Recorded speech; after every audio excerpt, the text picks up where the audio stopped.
ಪ್ರಿಯರೇ, ದಿನದ ಬದುಕಿಗೊಂದು ಕ್ರಿಸ್ತನ ಈ ದನಿ ನಮ್ಮೆಲ್ಲರಿಗೂ ಪ್ರೇರಣೆಯಾಗಲಿ. ಪೂಜಾ ವಿಧಿಯ ಸಾಧಾರಣ ಕಾಲದ 5ನೇ ವಾರ, ಫೆಬ್ರವರಿ 8, 2024, ಗುರುವಾರ. ಸಂತ ಮಾರ್ಕನು ಬರೆದ ಪವಿತ್ರ ಶುಭ ಸಂದೇಶದಿಂದ ವಾಚನ. 7ನೇ ಅಧ್ಯಾಯ 24-30 ವಚನಗಳು. ಆ ಕಾಲದಲ್ಲಿ ಯೇಸು ಅಲ್ಲಿಂದ ಹೊರಟು ಟೈರ್ ಹಾಗೂ ಸಿದೋನ್ ಪಟ್ಟಣಗಳ ಸಮೀಪವಿದ್ದ ಪ್ರದೇಶಕ್ಕೆ ಹೋಗಿ ಒಂದು ಮನೆಯಲ್ಲಿ ಇಳಿದುಕೊಂಡರು.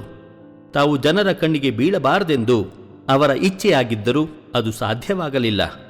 ಹೊರನಾಡಾದ ಸಿರಿಯ ದೇಶದ ಫೆನಿಷಿಯ ಪ್ರಾಂತ್ಯಕ್ಕೆ ಸೇರಿದ ಗ್ರೀಕ್ ಮಹಿಳೆಯೊಬ್ಬಳು ಅವರ ವಿಷಯವನ್ನು ಕೇಳಿ ಒಡನೆ ಅಲ್ಲಿಗೆ ಬಂದು ಅವರ ಪಾದಕ್ಕೆರಗಿದಳು.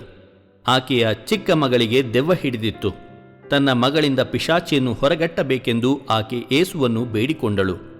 ಆದರೆ ಯೇಸು ಆಕೆಗೆ, ಮೊದಲು ಮಕ್ಕಳು ತಿಂದು ತೃಪ್ತಿ ಪಡೆಯಲಿ, ಮಕ್ಕಳ ಆಹಾರವನ್ನು ನಾಯಿಗಳಿಗೆ ಎಸೆಯುವುದು ಸರಿಯಲ್ಲ ಎಂದರು.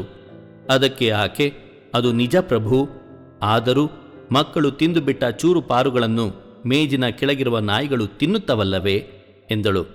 ಆಕೆಯ ಮಾತುಗಳನ್ನು ಕೇಳಿ ಯೇಸು, ಚೆನ್ನಾಗಿ ಹೇಳಿದೆ, ನಿಶ್ಚಿಂತೆಯಿಂದ ಮನೆಗೆ ಹಿಂದಿರುಗು, ದೆವ್ವ ನಿನ್ನ ಮಗಳನ್ನು ಬಿಟ್ಟು ತೊಲಗಿದೆ ಎಂದರು. ಆಕೆ ಮನೆಗೆ ಹೋದಾಗ ಮಗಳು ಹಾಸಿಗೆಯ ಮೇಲೆ ಸುಖವಾಗಿ ಮಲಗಿರುವುದನ್ನು ಕಂಡಳು. ದೆವ್ವ ಅವಳನ್ನು ಬಿಟ್ಟು ಹೋಗಿತ್ತು. ಪ್ರಭುವಿನ ಶುಭ ಸಂದೇಶ. ಕ್ರಿಸ್ತರೇ ನಿಮಗೆ ಸ್ತುತಿ ಸಲ್ಲಲಿ. ಚಿಂತನೆ. ಎಲ್ಲರೂ ದೇವರ ಮಕ್ಕಳು. ಪ್ರಭು ಯೇಸು ಕ್ರಿಸ್ತರಲ್ಲಿ ಆತ್ಮೀಯರೇ, ಟೈರ್ ಮತ್ತು ಸಿದೋನ್ ಪಟ್ಟಣಗಳು ಯೆಹೂದ್ಯ ಪ್ರದೇಶಗಳಾಗಿರಲಿಲ್ಲ.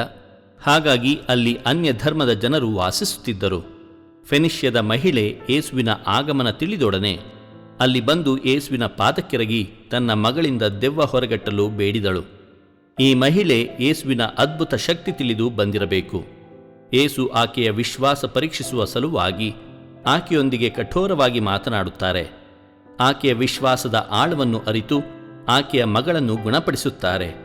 ಯೆಹೂದ್ಯರಲ್ಲಿ ಒಂದು ತಪ್ಪು ಗ್ರಹಿಕೆ ಇತ್ತು. ತಾವು ಮಾತ್ರ ದೇವರ ಮಕ್ಕಳು ಹಾಗೂ ಸ್ವರ್ಗ ಸಾಮ್ರಾಜ್ಯಕ್ಕೆ ಬಾಧ್ಯಸ್ಥರೆಂಬುದು ಅದಾಗಿತ್ತು. ಯೇಸು ಸ್ವಾಮಿ ಈ ಅದ್ಭುತದ ಮೂಲಕ ಎಲ್ಲರೂ ದೇವರ ಮಕ್ಕಳು ಹಾಗೂ ಸ್ವರ್ಗ ಸಾಮ್ರಾಜ್ಯ ಯೆಹೂದ್ಯರ ವೈಯಕ್ತಿಕ ಆಸ್ತಿಯಲ್ಲ ಎಂಬುದನ್ನು ಇಂದಿನ ಶುಭ ಸಂದೇಶದಲ್ಲಿ ಪ್ರಕಟಿಸುತ್ತಾರೆ. ದೇವರು ನಮ್ಮೆಲ್ಲರನ್ನು ಆಶೀರ್ವದಿಸಲಿ. ಇದು ಧ್ವನಿ ಮಾಧ್ಯಮ ಮನೆಯ ಕೊಡುಗೆ. ಧ್ವನಿ ವಂದನೆಯ ಸ್ವಾಮಿ ಶಾಂತಕುಮಾರ್ ಜೆ, ಬೆಂಗಳೂರು ಮಹಾಧರ್ಮ ಕ್ಷೇತ್ರ. ಪ್ರಿಯರೇ, ಈ ಚಾನೆಲ್ ಅನ್ನು ಸಬ್ಸ್ಕ್ರೈಬ್ ಮಾಡಿ ಪ್ರತಿದಿನ ದೇವರ ವಾಕ್ಯವನ್ನು ಆಲಿಸುತ್ತಾ ಅದನ್ನು ಇತರರೊಂದಿಗೆ ಹಂಚಿಕೊಳ್ಳಲು ನಮಗೆ ನೆರವಾಗಿರಿ. ಧನ್ಯವಾದಗಳು.